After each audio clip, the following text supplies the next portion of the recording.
Hello, lovely people. Welcome to a not exactly a book chat, a short story read. Yeah, so as you can see, it is very white in here. I am still currently in a quarantine hotel in New Zealand, which, if you've been following me on social media or in my newsletters, you'll know that I've headed home for a little bit. But yes, in order to do that, I've had to do 14 days in a quarantine hotel, and I'm currently on day 11. Yes, I'm almost done. And it actually hasn't been bad at all. It's been, yeah, perfectly fine. For a start, I was jet lagged for about the first entire week, so I don't even know what happened during that particular week. So then I was halfway done, so it's easy. um, and as you also might know from some of my posts, I've been able to order in from supermarkets. I've been stuffing myself with all my favourite Kiwi things I haven't been able to have for ages, like Whittaker's chocolate, which is the best chocolate ever, and Tim Tams, dark chocolate, obviously, and feijoas, because feijoas are in season and they are just the ultimate fruit. So yeah, so it's all gone quite well. I've got my little blue wristband, which means I'm allowed out in the car park because I don't have COVID, or I've tested clear anyway. And so I get to go out in the car park every afternoon and walk in circles, and we all walk in circles. There's always about a dozen people out there all walking in circles, all in the same direction because you've got to follow the arrows on the ground. And there's really big army guys for if you don't follow the arrows on the ground. But so far, I haven't seen them have to stop anyone. I mean, you wouldn't. You just keep following the arrows. No one wants to get shouted at by an army guy. But yeah, no, it's been good, and everyone here is absolutely lovely, and I think they just seem to be trying to make what's not an easy sort of thing to do. They're trying to make it as easy as possible or as pleasant as possible for you. So yeah, everyone's absolutely lovely. And I still can't wait to get out. I can't wait to go for a run and sit in the sun. And yes, but my timing is fantastic because, coming back around to the subject of this video, that was quite smooth. I will be getting out on Thursday, which is the day before a Melee of Mages. I had to think about that. A Melee of Mages launches, which is the fourth book in the Gobbelino London PI series. And if you haven't read the other ones, you can, of course, pick up the first one, which is Scourge. I can't pronounce any of them. Scourge of Pleasantries, for 99p or 99 cents or whatever your equivalent is. So if you would like to learn more about snarky PIs, snarky feline PIs, and their scruffy human sidekicks, you can do that. And I'll pop a couple of links in the blog so that you can just grab it really easily. Because if you'd like to pre-order a Melee of Mages as well, you can do that now at all your favourite ebook retailers. And the paperback's also available, and a fantastic reader actually sent me a photo. Her paperback has already arrived, and I'm so excited because obviously I can't get one here. But I was able to see it out in the wild, and it looks awesome. So there it is. Now, unfortunately, my Kindle is not in colour, so it doesn't look half as impressive as it would otherwise, but you'll be able to see the picture in any of my posts. They're all over the place at the moment. So, with that said, I thought I would read a little short story, which was a newsletter exclusive short story a month or so back when I was in the middle of writing a Melee of Mages, because the question of the naming of green snakes came up, because Green Snake is a character that popped up in the very first Gobbelino book, and it was kind of just meant to be sort of a joke character. It was just the snake that appeared due to the fact that this book of power was doing terrible things to the fabric of reality, and odd things were happening, including small green snakes popping out of nowhere. And then he just hung around, and he was just sort of this running joke. Well, that's what I thought he was. But as is often the case with my characters, he had different ideas about this. So if you missed the short story in the newsletter, or if you'd just like to hear me stumbling over more words, I'm going to read it to you now. And when you do buy the book Melee of Matches, she says, hopefully, there is a link to the short story in the back as well, so that you can go and read that, because there is a bit of a question that does come up regarding the naming of Green Snake, because poor Green Snake is still simply called Green Snake. But, you know, it works. However, here we go. We shall have a little read. So, on the naming of small snakes. I'm not in the right place to start. Wow, okay. All right, now we can start. On the naming of small snakes. One might ask how a very small snake came to be named. Of course, one would only ask this if one wasn't acquainted with very small snakes. The small green snake, currently stalking in a slithery manner across the forest floor, did not ask such questions, as he understood that he was a perfectly formed small green snake with no need for a word to call himself by. He was himself. And, even if he had considered the issue of names, he was currently more concerned with trying to catch a rodent that was even smaller than himself. He flattened his belly into the leaf mulch of the forest floor, green eyes fixed on the rodent's movements. If he had taken a moment to ponder the naming of creatures, he might have wondered if the rodent had a name, but he didn't. It's never advisable to think too deeply on the naming of one's meals if one wishes to avoid indigestion. Dinner would suffice. Dinner was nibbling delicately on a veritable feast of mushrooms that were flourishing in the damp, fragrant nooks of the tree roots that crowded the forest floor, its large ears twitching warily. Birds called in the canopy above, and soft winds twisted around the trees, setting up a music of whispering leaves and the soft tap of twigs on bigger branches. Somewhere a larger beast cackled, and the rodent froze for a moment, rising on its hind legs to check its surroundings. The snake willed himself to become nothing more than a stray vine, a twisting fallen branch, a harmless collection of leaves among so many others. There was a pause while Dinner in the forest held its collective breath. Then the rodent went back to its mushrooms, little snout twitching anxiously. The snake flicked his tongue in relief and slipped forward, eyes never moving from his target. He was hungry. He hadn't eaten for 3 days, and the rodent was plump and warm and delightfully full of life. He lifted his head to judge the distance and tightened the coils of his body, trying not to make too much noise among the leaves, and the rodent rose up on its hind legs again. The snake froze, his tongue half out of his mouth, aware that he looked distinctly undignified, but willing to put up with it for the sake of a decent meal. The rodent met his eyes and screamed. It was a ridiculously high and piercing sound, and the snake flinched, then flung himself forward. The creature was already bolting, tiny feet fast and sure on the cluttered ground, and the snake's fangs snapped shut just short of its tail. He launched himself into pursuit, swift and sure, and as fast as the creature zigzagged, he was faster. He reared up over it, ignoring its scream, already anticipating the sweet, warm taste of it, and fell forward into nothing. The snake gave a scream of his own. It wasn't loud. No one has ever heard a snake scream, but it echoed more than loudly enough in his own head as he plunged into an endless, rattling space that couldn't be avoided because he could hear his own shrieks of protest, and yet didn't seem to have any reference point, no up or down or any other dimension that he understood. He flailed wildly, his body snapping through the emptiness uncontrollably, and wondered if this was what came from feasting on small rodents. Perhaps he should have stuck to eggs, but the panicking parents made him unaccountably sad. And then, as unexpectedly as he had fallen out of the forest, he arrived in a small, enclosed space that smelled vaguely of mints and dust. He didn't crash into it, and he wasn't swooped up by it. He was just there, and he squawked a protest as he found himself rolling over something that prickled and glowed, as if small fiery breaths were puffing against his scales. He recovered himself and slithered into the furthest corner of the space, tucking himself well away from the prickling thing in the centre. He flicked his tongue out a couple of times, tasting the air, but it was all tainted with whatever was seeping from the thing that was in here with him, and he could tell very little about his surroundings. He peered around and spotted light coming from above. Maybe he had fallen into a hole of sorts, a den belonging to the prickling thing. How unpleasant. The snake checked his surroundings as well as he could, to make sure nothing was about to eat him. Nothing was, but the entire enclosure appeared to be moving, which rather put paid to the idea of being in a hole. Maybe he had fallen into a particularly solid net. He had seen creatures trapped in those before, although usually the nets in the forest were more mesh-like and easy for small snakes to escape. This one offered no such freedoms. He lifted his nose to the light and investigated the walls of his prison. They were soft and pliable and had enough texture to climb, so he wriggled his way up toward what he supposed to be the mouth of the enclosure. The snake emerged into a different world. For a while he just hung there, his head sticking out into a cold, grey expanse where everything was made of hard angles and straight lines, and instead of a nice warm sun, the light came from bare trees that carried yellow bulbs as their only decoration. The air was heavy and dull and grey as the land, tasting of soot and dead things, and he was being carried along in a bag-type thing by a human in a heavy coat who had just come to a stop and was arguing with another, taller human.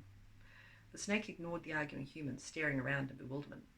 He had seen humans before, of course. Not even many small snakes can avoid them entirely, and seen them take creatures away in their nets or tromp about the place, shouting to each other while the birds hid and the forest turned a blank face to their crashing feet and careless hands. He'd even slipped around the edges of a house once, smelling the damp wood and human scents mingling with the forest night. Humans spread and crushed everything before them, but always the forest survived, as the snake was sure forests would always do.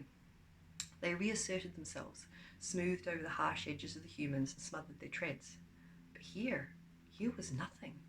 No protective trees, no sweet mulch, no damp rich earth or whispering birds or scuttling rodents. It was dead, all of it. He drew back, wanting to retreat and look for a way home, then the taller human grabbed hold of the bag, trying to tug it away. The smaller human clutched it tighter, almost crushing the snake, and he hissed in alarm. The bag was jerked back and forth, and he flopped with it, almost tumbling out to the unfriendly ground below. In panic, he bit the nearest hand. The tall human yowled and pulled back, the snake dangling from his hand. The snake held on tighter. He wasn't letting go. No one was pulling him out of his forest and not paying for it with at least a well-chewed palm. He hadn't asked for this. All he'd wanted was dinner. Time passed, as time always does. The snake discovered that the tall human had comfortable pockets, which were warm and safe, if a little smoking. The tall human shared a room with a cat, who had large sharp teeth like most cats, but talked a lot and had so far shown no inclination to eat the snake. The cat also had a very comfortable bed, but never wanted to share, which the snake felt was a little unfair. He was a cold-blooded creature after all, and the house where the man and the cat lived was cold most of the time. Everywhere was cold, and sometimes he missed the warmth of the forest.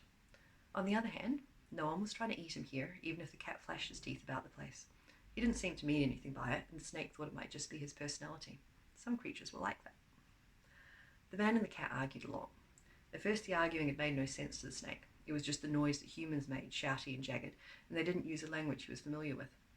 But slowly, as if it seeped into his scales along with the strange smells and feels of this damp new world, they started to make sense. He discovered that the man and the cat used words to refer to each other. The man was Callum and the cat was Gobbs. He tried using their names, but neither the cat nor the man seemed to understand him. He'd hiss the words, and Gobbs would hiss back wordlessly, which the snake supposed meant the cat was trying to speak his own reptile language. It was nice of the cat. Callum didn't hiss, but he always offered the snake food when the snake hissed at him. The snake felt that this was a very acceptable method of communication, and soon decided that he liked tea and sardines, but did not like cigarettes, which he wasn't offered, but nibbled on when Callum wasn't looking, or toast, and it was all much easier than stalking rodents.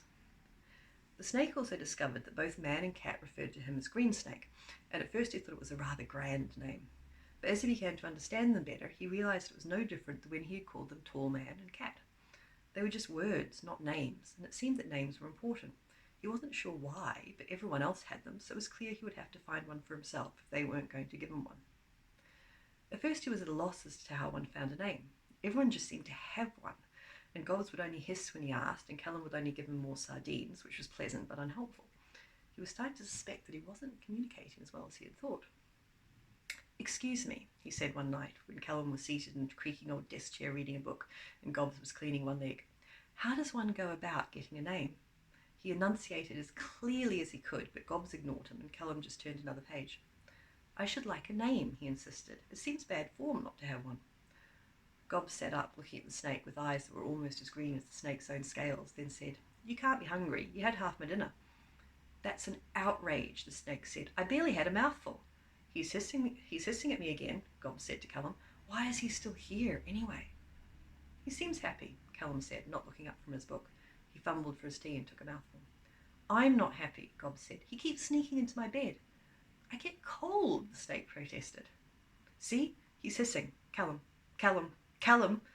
"Jesus, Gobbs." Callum lowered his book finally and looked at the snake. "Ah," the snake said. "Now that I have your attention." "Hey!" Because Callum had picked him up carefully and deposited him on a folded, multicoloured bundle of wool that the woman with the bag, that was Mrs. Smith, as even she had a name, had made. The snake understood that it was a gift, and Callum put it on his neck whenever he saw Mrs. Smith, but otherwise it was a cosy place for small snakes. Now Callum stacked some books between the snake and Gobbs. "There," he said. "Will you let me read now?" "I was just asking," the snake said. "This seems unfair. Everyone else has a name. Why don't I have a name?" "Good," Callum said, and picked up his tea again. The snake sighed and snuggled himself into the folds of the wool. It shouldn't be this difficult. He hadn't even needed a name before, but now it felt positively wrong to be without one, as if names anchored people to the world and each other, and he was adrift without one. He examined the books stacked around him. Even books had names. A Midsummer Night's Dream, Master of the Game, Wounded. Although they weren't far off Green Snake. But the real names were there too, next to the descriptions. 2 names for each book, so books had both names and words. And I just want one name, he said, no one in particular, and lay there looking at the books while Callum drank tea and Gob started talking about custard. The snake listened with half an ear, just in case custard was forthcoming. He liked custard. The next morning, the snake slipped onto the desk and looked at Callum and Gobs. Callum was pulling his jacket on, the one with the soft pockets, and Gobs was sitting on the desk with his tail twitching. I have come to a decision, the snake said. Oh, he's not coming, is he? Gobs asked. We never used to have to take a snake with us everywhere. It's hardly fair to leave him behind, Callum said, and picked up the snake before he could react. Hey, he said, wriggling in protest. I've got something to say. He looks really keen to come, Gobs said. Really happy about it. Callum deposited the snake on one hand and lifted him to eye level. Do you want to come? He asked. Well, he can't tell you, can he? Gobs said. He's a snake. Oh, sod off, the snake said, feeling fairly sure that he was using the expression correctly. He heard it often enough. I need to tell you, I have a name now. I think he wants to come, Callum said. I worry about him staying here in the cold. You would, Gobs said. The snake rubbed his snout affectionately on Callum's thumb. Yes, I should like to come, but just so we're clear, you can now call me Sydney Percival Shakespeare. He thought about it. No, Snakesphere. That sounded good. Almost perfect, in fact. Then he thought of the books again. The third, he added, because it seemed right to recognise he had taken the names from 3 books, but only one name from each, in case it was bad form to take both names. He thought it might be. He's coming, Callum said, and shook the snake carefully into a pocket. Did you hear me? The snake demanded, sticking his head out. Bloody green snake, Gobs grumbled, heading for the door. Just don't get eaten, all right? I'm not getting between you and a hungry sprite. No one's eating green snake, Callum said, following the cat. Sydney Percival Snakespere the Third, the snake shouted, but no one answered him. He dropped back into the warmth of the pocket with a sigh, but it wasn't a terribly sad one. Instead, he curled himself around his name, tasting the words on his tongue and his scales. Sydney Percival Snakespere the Third. It was terribly grand and suitable. It fitted like new scales after old ones had been shed. He fitted. He flicked his tongue out a couple of times, imitating the cat's purr. Sydney Percival Snakespere the Third. He wondered if he could get it on a card like the ones Callum and Gobs had. He'd like that. Maybe they could all be on the same card. His name would take up the most room, of course, but that was okay. When one had such a good name, it should be given the space it needed. He had an anchor to hold himself to the world now. And there might be custard. What more could a snake want? The end. Okay, so that is the story of the naming of Green Snake. Although, as you'll find in the book, there is a reason we had to have a separate short story regarding the naming, because the naming within the book didn't go quite the way I intended to, as is perfectly normal for me and my writing. Nothing ever goes quite the way it's intended to, which is half the fun of it. So, lovely people, if you would like to get your hands, your paws, your talons on a melee of Madges, and I really hope I'm pronouncing that right because I forgot to look it up. and everybody told me how to pronounce it, and I thought I remembered, and now I'm not even sure I'm pronouncing Scourge of Pleasantries right. Yeah. So, if you'd like to get your paws on that, I will pop a link below the blog. If this is on Facebook, I will pop if you look at the video on Facebook, the link will be in the comments below, and actually no, I'll put it in the description. No, yeah, in the comments below. And Instagram, you can find the link via my bio, and yeah. So let me know, lovely people. I don't know, I don't even know where I started from then. I am actually, honestly, I'm over my jet lag. I really am. Okay, so let me know. Here we go. Are you a snake person? Do you like snakes? Are you fascinated by them? Are you kind of freaked out by them? And what do you think of the naming of snakes? I am ambivalent towards snakes. When we lived in Australia, we had a couple of, I saw a couple big carpet pythons. One of them lived over our back door for about 3 days, and it was awesome, absolutely beautiful. But you still got that kind of every time you saw it, because it was this huge snake. And also I was a little bit worried that little fairy Muse was going to become a little scaly lump in the middle of the snake, and so I was always trying to keep her away from it, but she survived. And other than that, my only exposure to snakes has been sea snakes, which I do adore because they are absolutely beautiful, just gorgeous. And so yes, no, I'm not ambivalent about snakes. I quite like snakes. Okay, so let me know below. Have you encountered snakes? Do you have snakes where you live? Do you like snakes? Or is it just like, no, absolutely, I don't even want to think about naming snakes because the whole thing's horrible. In which case I apologise for the story. And that is all. Until next time, take care. My next video should be from outside quarantine, so that should be exciting. Look after yourselves, lovely people. Stay safe. And yeah, happy reading, and talk to you next time.